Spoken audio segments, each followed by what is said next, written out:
Namo Narayan, everybody. This is Sn Shivani coming to you from Ishdev Niwas Ashram, which resides on the unceded territory of the Tanaha Nation. This is the yoga views for the new moon on July 10th, 2021. It's at 1:18 a.m. GMT time, so Mountain Time, which is where we are. That is 7:18 p.m. on the Friday night. So there's a big piece on the Friday night, right through till Sunday. Basically, is a really good time to have your awareness of what's going on for this particular moon. So this is new moon is in Cancer. And of course, it's at home. The moon rules Cancer. So it's very comfortable there. Emotions are amplified. And of course, it's all about family. And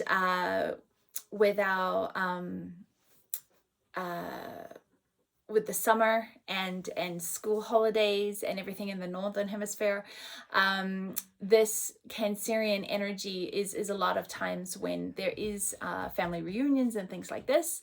So it's a really important time to sort of get acquainted with what is happening in the stars and in the soul to be able to navigate these properly.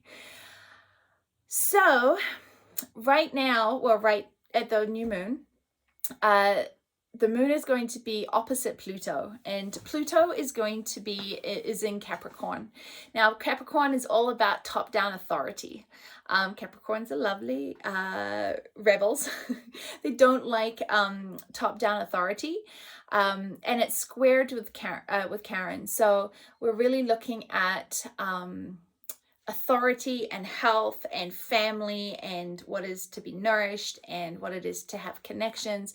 So there can be a little bit of challenging energy in there about, like visiting family and these sorts of things about, who's saying where we can go and what we can't with COVID and everything like that. So just be mindful of and making decisions. I'm not saying what to do. I'm saying make decisions not based on the emotional impulses, but on the facts, right? And be aware of when that top-down energy feels oppressive, and be clear on where your freedom lies. Okay, so for the Friday, which is the July 9th, to the Sunday, which is July 11th, be aware of what needs to be let go. There's going to be things that are coming to completion. There's going to be things that are coming to finalization. And whatever sort of there's an echo, right? So like when you have the moon is opposite Pluto, when we have the actual new moon, the thing that needs to be let go of can sort of be shown, or it can be teased, or it can be that situation can be shown to come into your psyche, but often it won't actually move or actually let go until, I call it the echo, when the moon actually reaches Pluto, which is going to be on the 23rd of July. So on the 10th of July, around the new moon, you're probably going to be showing about what needs to be let go of, what you need, what is no longer serving you. And then that actual shift is going to happen potentially around the 23rd of July, when the moon actually reaches Pluto around the other side of the sky. So it's like something needs to be sacrificed. Room needs to be made. Let's put it this way. Sacrifice just seems like death and gloom and doom. Right now we're in a place, it is just the most unusual and just magical time right now. Oh my God, it's excruciating, but it's so magical. But something needs to be sacrificed, something needs to be let go of, so that the new can come in. And when you're clear in your heart about where you want to be and you're being dreaming, then you're letting go of what's no longer serving, or letting go of who's no longer serving. Does not have to be drama. It does not have to be violent. It does not have to be painful and hurtful, and that it can just be acknowledged. Okay, it can just be acknowledged. What needs to be sacrificed, what needs to be let go of. It doesn't have to be a big drama. It can just be an acknowledgement of that right action is shifting spaces right now.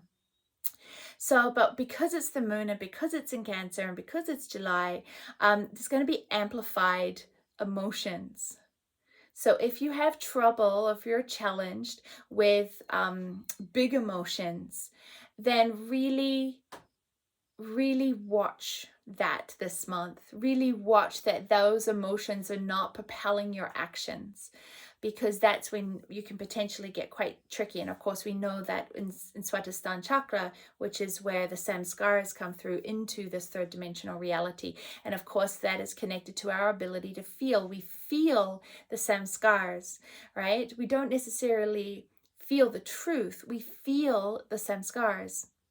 So let the big emotions, let them, watch them, experience them, but don't let them propel your reality, right? Have that discernment, that witness, so that you don't get sucked in to the drama, okay? But the new moon is in really good configuration, right? So you've got this potential like, not conflict, but this potential like propulsion for letting something important go. But it's the new moon's also in really good configuration with Neptune. And Neptune is all about the spiritual perspective. Okay, so Neptune, of course, is still in Pisces. And so that's about what you believe. So the new moon is in good configuration with Neptune. So as you're assessing and feeling what needs to be let go of, feeling where this top-down energy needs to be realigned, then allow yourself to come into a spiritual perspective for it. And hopefully that will ease the shift of energy, ease the orientation, so that it doesn't get stuck in that third dimension of drama and stuff. So use Neptune to your full advantage and keep your eye on the spiritual perspective of what needs to come, what needs to go, what needs to transform. Because at the end of the day, we're all transforming and we all need to keep moving. So keep moving forward, and love will always be there at every point when you're moving forward. On the 12th of July, the moon is going to reach Leo, which of course Venus and Mars are going to be in Leo at that point. So you've got like this Venus, which is love, and you've got Mars, which is like aggression and hate. And so you got like this like love-hate thing going on. And those are opposite Saturn. Oh, like, my goodness gracious me. So around the 12th of July, you're really looking for what is the teachings. And this is Saturn. Like, what is the teachings? Saturn is like saying no, and Mars is pushing forward and saying yes. And at the same time, this is in discord with Uranus, which of course is that impulse for change. So we're kind of like at this lockjaw of which paradigm are we going to be choosing, right? And how do we honor the past? And how do we honor the past without getting sucked into grief? How do we learn the lessons without bypassing, like spiritual bypassing, without, just rushing past it? So how do we honor the lessons? How do we honor the past without bypassing it and without getting stuck in it either? So this energy around the 12th, I think, is going to be quite challenging. From my limited perspective, it's really going to be quite challenging because I know a lot of people that watch this and have messaged me and spoken to me about it, where the consciousness wants to change and wants to step forward, but we have to learn our lessons first. We have to tie off those loose ends. We have to honor the past. Stepping forward is not a disconnection from the past, but it's a right relationship to the past. It's a right relationship to our lessons. It's graduating. Change needs to be a graduation, not a skipping out on school, So Uranus is trying to bring Mars and Saturn to an agreement. Mars wants to like move, and Saturn wants to like not. Focus on the love. Just focus on love. Focus on Venus. Focus on love. Focus on keeping your eye on the foot of the divine. Keep your eye on the spiritual. Keep your eye on the thread of light that moves through everything. And allow the change to come. And there may be like a bit of a bottleneck. There may be like a bit of an explosion. But okay, no problem. Let there be an explosion. This is the long game. Right? This is the long game. So you don't have to push the change. The change is coming. Right? So just try and keep your equilibrium. And keep it simple, because there's the conjunction with the lunar nodes, the south lunar node and the north lunar node. And so again, like we've said in many videos before, it's really important to keep things simple, to stay away from complication. And simplicity and love.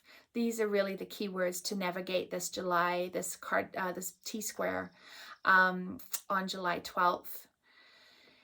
And don't let difficulty make you hesitate. Okay, don't let difficulty make you hesitate. Because he who hesitates loses. Okay. So there may be some hard decisions that need to be made. But don't go, oh, well, let's see how it plays out. Let's see how it plays out. Let's see how it plays out. No, don't let's see how it plays out. Get clear in this moment about what you want and what you need. And then keep it simple and don't hesitate. Because hesitation will suck us into the past about and we don't want that. Now on July 15th, which is my beloved's birthday, the moon is going to meet Vesta, which is going to be opposite Neptune.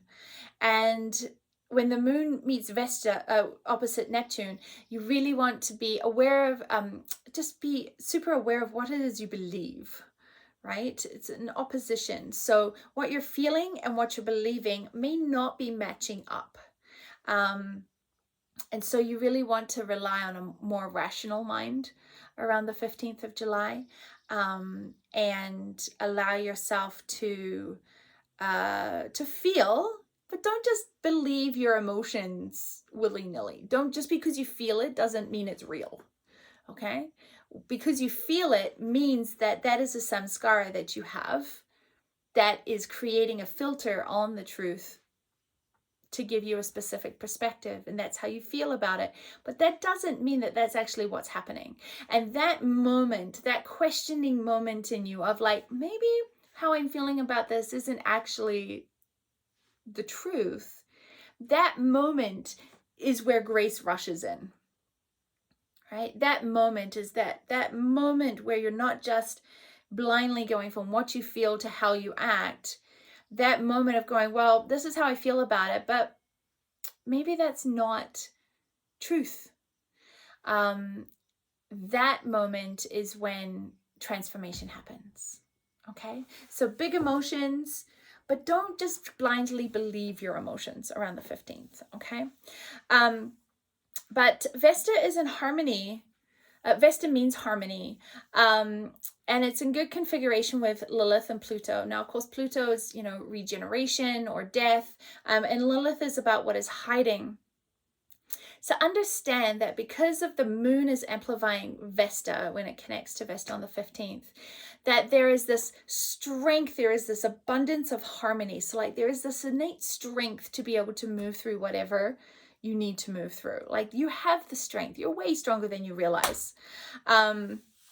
And that is the strength that you're going to need to draw upon to navigate the Lilith and Pluto connection, which is learning facts that were hidden, finding things that were hidden, that will allow us to have the regeneration. Now, in Canada, we have been experiencing already multiple findings in the residential schools of graves of unmarked graves. And so there is this what has been hidden is coming to the surface, and it can really throw us into that grief. But we've got to uncover what is hidden so that we can come into that foundational change, that foundational paradigm, because you cannot live a lie. You cannot grow living a lie. Okay? So what we uncover in this time of the 15th of July, what is uncovered? No two things. One, we are strong enough to deal with it. The energy is there to support us to be able to deal with it with love, with kindness, with clarity, with right action. And that in that strength, what we uncover is here to bring harmony. What we uncover is here to bring regeneration. What we uncover is here to bring spiritual understanding. So even if what is uncovered is dark, even if what is uncovered is painful, understand that now is the time that it has to come to the surface so that we can interact with it and bring about that harmony, bring about that regeneration, and bring about that spiritual understanding so that we can step forward as beings.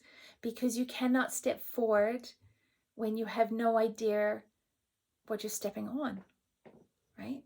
So we must stand in a place of really understanding where we are so that we can step forward in our evolution. So we're going to be potentially seeing, like we haven't already, a lot of 3D chaos, demonstrations, right? And these are good. This is necessary. At the third dimensional level, for regeneration to happen, there has to be disintegration. So in the third dimensional level, you're looking at revolution, okay? But don't get hooked in the down and dirty, violent, angry, injustice energy of revolution, okay? Keep your eye and understand that when you're seeing third dimensional revolution, what you're actually also seeing is fifth dimensional evolution, okay? So it's like water and ice, okay? Water and ice, they're both H2O, right? They're foundational makeup is exactly the same, but you interact with them very differently, right? As a soul, you interact with the frequencies of water and ice very differently, even though they're both H2O, but they're H2O responding to the environment and the amount of heat and light that is present in that environment. So when that light hits the third dimension, you're going to interact with it like ice. It's going to be very hard to move. You're going to have to break it. It may be cold and you might not want to touch it, right? It's revolution at that. When you interact with the same frequency of light hitting the earth, but from a fifth dimensional perspective, then what you're looking at is evolution. And evolution can help you float, and evolution can help you swim, and evolution can help you move faster downstream than if you were to walk. So understanding that when you see revolution and you see the anger and you see the demonstrations and you feel like that you're seeing the light hit the current situation, you're feeling that the frequency hit the third dimension in a specific way. Look for the evolution and know that that is the same frequency hitting the soul, but in a way, but from a different paradigm. And so it's like ice and water. Okay, let's go swim. Let's not break ice. Okay, but there's going to have to be ice to be broken at some levels. So don't be afraid of it, but just be aware of what you're doing. Be aware of how you're interacting with it, okay? If you are not ready to let go, right? If you feel like, I'm not ready to let go of this. Oh my gosh, on the 10th, something comes to the surface that, needs to shift and wants to let go. And you're like, no, I can't let go. I can't let go of that. Understand that has to create space in you. So, because there is something else that needs to come into that space, right? And this is the gift of what is being let go, is to create the space for what is ready to come in. And the process of that on a third dimension may be quite challenging. But as a soul, we have to be able to move with that energy, non-attachment to things, to people, to places, right? Non-attachment. Keep bringing in the light. Where there is space created, bring in more light. Bring in more relationship to the divine. Bring in more sunshine. And say thank you to the piece that was ready to be set free so that you can experience this next piece. What a gift. What a gift. Okay. On the 21st of July, Aries is going to go retrograde. Aries, not Aries. Aries is going to go retrograde. And that is really amplifying, going to have a lot of amplification, especially around demonstration. Aries is the energy that kind of will throw a spanner in the works just to see what happens. We'll set up a fight just to see who wins. So around the 21st of July, be aware of anything that looks explosive, because it could go boom. All right. A couple of more thoughts about this new moon cycle for the 2 weeks starting the 10th of July or the 9th evening of the 9th of July if you're in Mountain Standard Time. Because Cancerian energy is the family, and you've got this Saturn, Jupiter, Pluto, the monsters are hanging out around Aquarius. Aquarius is the Sangha. Aquarius is the collective. And so you really want to be understanding that as we shift paradigms right now, the emphasis is on, as Pam Gregory likes to call it, I really appreciated this from her, was the family of frequency. And because the fifth dimensional paradigm is the manifestation of frequency. Everything is frequencies. Just stop looking at the solidity and feel the frequency. Stop looking at the emotions and feel the frequency behind it. Oh, what is coming through is beautiful. What is coming through is so always been here, but not always been accessible to everybody. Definitely hasn't always been accessible to me. But what is here is absolutely beautiful. So when you start to perceive everything as frequency, understand that your people, your Sangha, your community are your family of frequency. And we entrain and we calibrate to those closest to us, right? We're just a bunch of atoms, right? Vibrating and dancing off each other. So be conscious about your family of frequency. And some of those people may be your biological family as well. It's not a rejection of the biological family. Maybe your biological family has come into your family of frequency. I know I have some that have made that leap recently, and the joy is tangible. And so, different the family of frequency is going to anchor you. It's going to anchor you into your paradigm. So be conscious of that. Be conscious of your people. And if trust your people. You may not always agree, but you can feel whether or not they're your people. But if there's evolution that needs to happen, sometimes that will look like the challenges that go with any family. Yeah, but you have to trust the collective, right? So choose your collective consciously, and understand that as we're more and more and more, we're coming into a manifestation of frequency. And it's so important to live the goodness, to attract the goodness, to feed the goodness, to offer the goodness, and anchor into that. So at the end of the July, Mars, till the end of July, Mars is going to be in Leo. And I don't know where you are, but here it's like Mars went into Leo and boom, the entire west coast of North America went into this crazy heat wave, where everything is on the inside and the outside is just all burning up. And we've had 4, 5, 6 days so far of like 40-degree heat, which is just, maybe we get a day, maybe we get 2 days, okay, no problem. But 5, 6 days and beyond is insane for around here. So you have to watch the waters. You have to water the garden twice a day. You have to interact with water more. You have to go to the lake and swim. You have to bring in the water. And this is the Cancerian moon lunar energy. You gotta play with that water, honor that water, worship that water, see that it is the waters that actually give life. Okay, so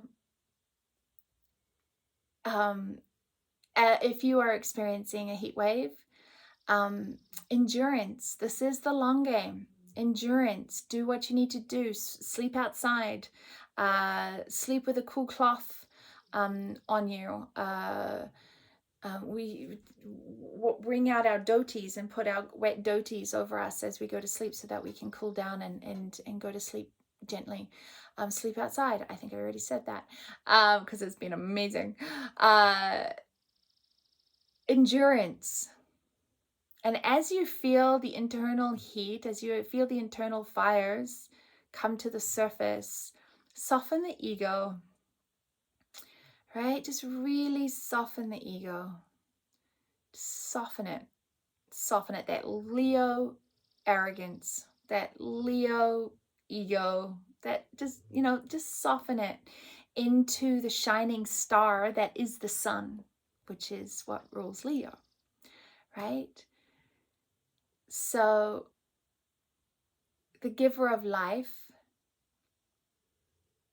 is not, it just needs to soften. We're all being asked to soften those hard edges of where I finish and where you start, or where I start and where you finish, and more come into the interconnectivity of the heart. So the Manipura shifting into the heart. So we have the lower mind of Manamaya Kosha coming up into the higher mind of Manamaya Kosha. It is this mind, the shift, the paradigm shift is in your head. And it is what bridges the worlds between the third dimension and the fifth dimension, because Manipura chakra is the third dimension and Anahat is the fifth dimension. But they're both Manamaya Kosha, so they're both the mind. But it has to be the shift of the mind out of the me and into the we.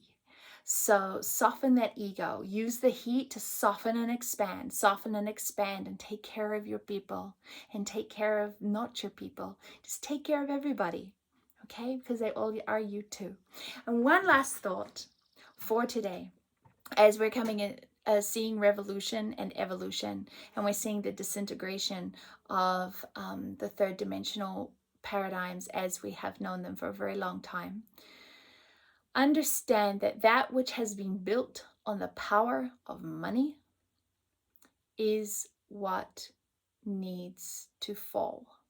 So if your life has been centered on the power of money, if you buy your way out of uncomfortableness, then there is a real opportunity for growth of not creating a reality based on money.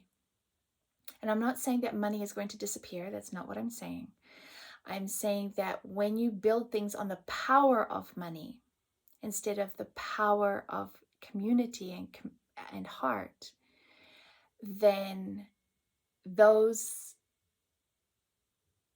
profit-driven entities, literally, are not, they're not going to survive in their current form. So look at your own life. How do you make your money? Where do you spend your money? When you have a problem, what do you do with it? Where do you focus on the spiritual? Do you focus on the new car? Like, how do you live? And where is the difference between valuing money and the power of money? Because money is just energy. It's just value of heartbeats. But where its power lies is determined by us. So, on that thought, Namo Narayan, have a beautiful new moon.